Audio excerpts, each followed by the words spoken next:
you have anxiety because your expectations are too high. Let's start with a hard truth.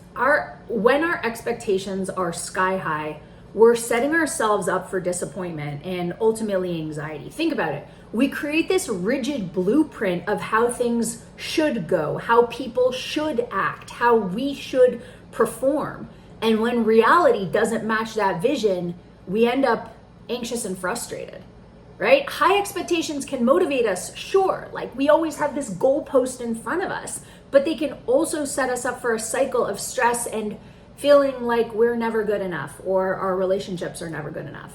So in terms of how to lower those expectations just a bit and kind of embrace a mindset of equanimity, we will be able to find peace and balance and harmony within ourselves.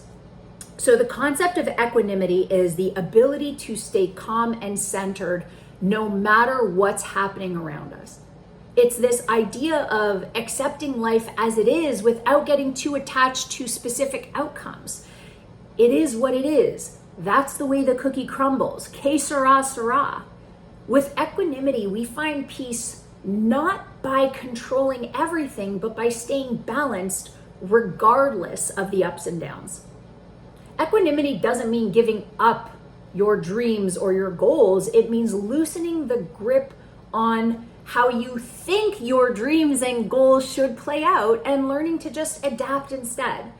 By letting go of those strict expectations, we create space for a calmer, more resilient mindset, a calmer, more resilient version of ourselves.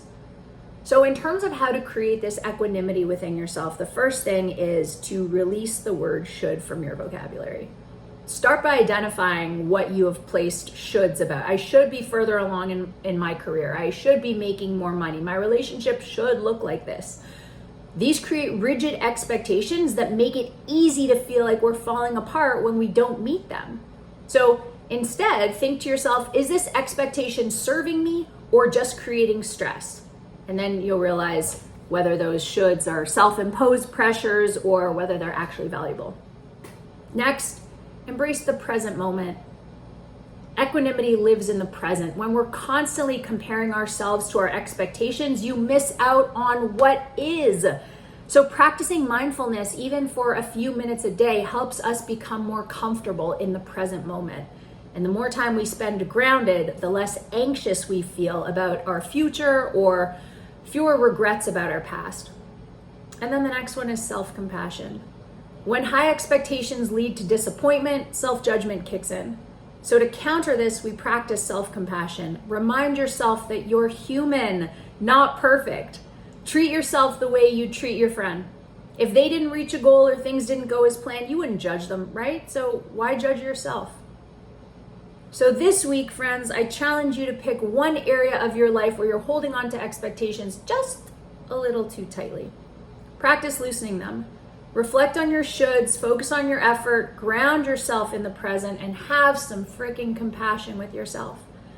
Trust that peace isn't found in perfection, it's found in embracing life just as it is.